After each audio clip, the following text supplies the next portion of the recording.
সুন্দর এই পৃথিবীতে আল্লাহ মানুষকে কত না কিভাবে সৃষ্টি করেছে, তাই না বন্ধুরা?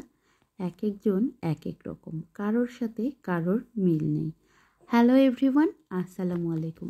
আমি লিমু জামান চলে আসলাম আর একটি নতুন ব্লগ নিয়ে। আশা করছি আজকের এই ব্লগটি তোমাদের অনেক বেশি ভালো লাগবে। আমার বাসায় এই সুখ পাখি, আমি পাখিকে সুখ পাখি বললাম। তো এই পাখিগুলোকে সবসময় ভালো রাখার চেষ্টা করি যাতে ওরা ভালো থাকে। আর বন্ধুরা, সবাই কেমন আছো? আশা করছি অনেক বেশি ভালো আছো। আলহামদুলিল্লাহ, আমিও অনেক বেশি ভালো আছি তোমাদের দোয়া ও ভালোবাসায়। জীবনে সব কিছুই আপনি পাবেন না, আল্লাহ আপনাকে একটা না একটা থেকে বিরত রাখবেই। এটাই হচ্ছে জীবন।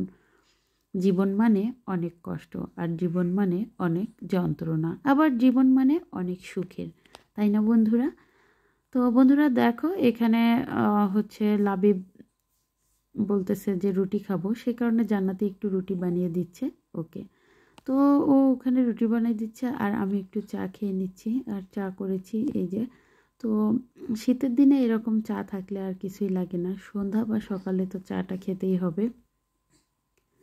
তারপর সন্ধ্যা শেষ হয়ে গেছে, এই যে রাতের ডিনারটা আমি রেডি করে নিয়েছি, এখন সবগুলো ঢেকে রাখবো, একটু পরেই হয়তো বা খাওয়া দাওয়া করব। তো বন্ধুরা, এভাবেই কিন্তু জীবনটা চলে যাচ্ছে। এখানে সাদা ভাত, তারপর মুরগির মাথা, গিলা, কলিজা এগুলো রান্না করেছি, সিম বেগুন ভাজি আর ভর্তা। আর তারপর খাবার রেডি করে রেখে এসে বাবুকে একটু পড়াইতে বসাইছি। আর এখানে ও একটু লেখার চেষ্টা করতেছে, আমি একটু লেখানোর চেষ্টা করতেছি। তো আসলে ছোট মানুষ একদমই ছোট করতে চায় না, তারপরেও যতটুকু পড়তেছে আলহামদুলিল্লাহ। তো বাচ্চারা এরকম করবে, পড়তে যাবে না বা এই করবে না ওই করবে না, এটাই স্বাভাবিক ব্যাপার। আমাদের এই ছোট্ট সংসারের জন্য, আমাদের এই ক্ষণিকের দুনিয়ার জন্য আমরা কতই না কষ্ট করি। তো দিন শেষে কিন্তু এই ঘরেই ফিরতে হয়, আর দিন শেষে কিন্তু একদিন এই ঘরটাও থাকবে না। তো বাবু একটু পড়াশোনা করলো, খাওয়া দাওয়া শেষ করলাম, এখন বাজে রাত 10টা। তো তারপর আবারও সবাই মিলে একটু গল্প করতেছি, আর জান্নাতি এখানে একটু আবার সেলাই করতেছে। জান্নাতি যে কখন কি করে ওর কোনো ঠিক নাই, ওর মন যখন যা চায় ও তাই করে। আর এখানে একটা বেডশিট, সেটা আমাদের এপ্লিক জোড়া দেওয়া হচ্ছে। তো দেখেন খুব সুন্দর কিন্তু হয়েছে।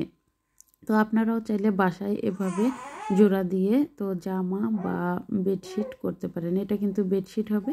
তো পরে আমি ফাইনাল লুকটা দেখে দিব পুরাটা হলে। তো এটা কিন্তু সেলাই খুব আহামরি না, খুব ছোট্ট একটা সেলাই, খুব সুন্দরভাবে করা যায়। আর এমনিতে যারা যেভাবে সেলাই করো, এটা কিন্তু ওইভাবে কাঁথা স্টিচের মতোই তো আমরা দিয়ে থাকি। যাই হোক, যেটা বলছিলাম, কেউ বসে থাকবেন না, ঘরে বসে থাকবেন না, অবশ্যই কষ্ট করে যান। ইউটিউবে সফলতা পাবেন, ফেসবুকেও সফলতা পাবেন। গাইডলাইন মেনে চলেন, অবশ্যই লাখ লাখ টাকা আপনি। সফলতা একটা অন্যরকম জিনিস। চেষ্টা ও আপনার মনোবল যদি ঠিক থাকে, অবশ্যই আপনিও পারবেন। তো বন্ধুরা, সবাই ভালো থাকবে, সুস্থ থাকবে, আমার জন্য দোয়া করবে, আমার বেবি দুইটার জন্য দোয়া করবে। আজকের ভিডিওটি এই পর্যন্ত। সবাইকে আল্লাহ হাফেজ।